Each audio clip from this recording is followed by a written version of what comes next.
ఎగువన కురుస్తున్న భారీ వర్షాలతో కృష్ణానదికి క్రమంగా వరద నీరు పెరుగుతోంది. కర్ణాటకలోని రాయచూర్ జిల్లాలో గిరిజాపూర్ గ్రామం వద్ద నిర్మించిన రోడ్ కమ్ బ్యారేజ్కి వరద పోటెత్తింది.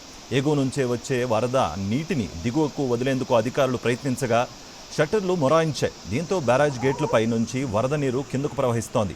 వరద నీరు మరింత ఎక్కువైతే బరాజ్కి ప్రమాదం ఏర్పడుతుందని స్థానికులు ఆవేదన వ్యక్తం చేస్తున్నారు.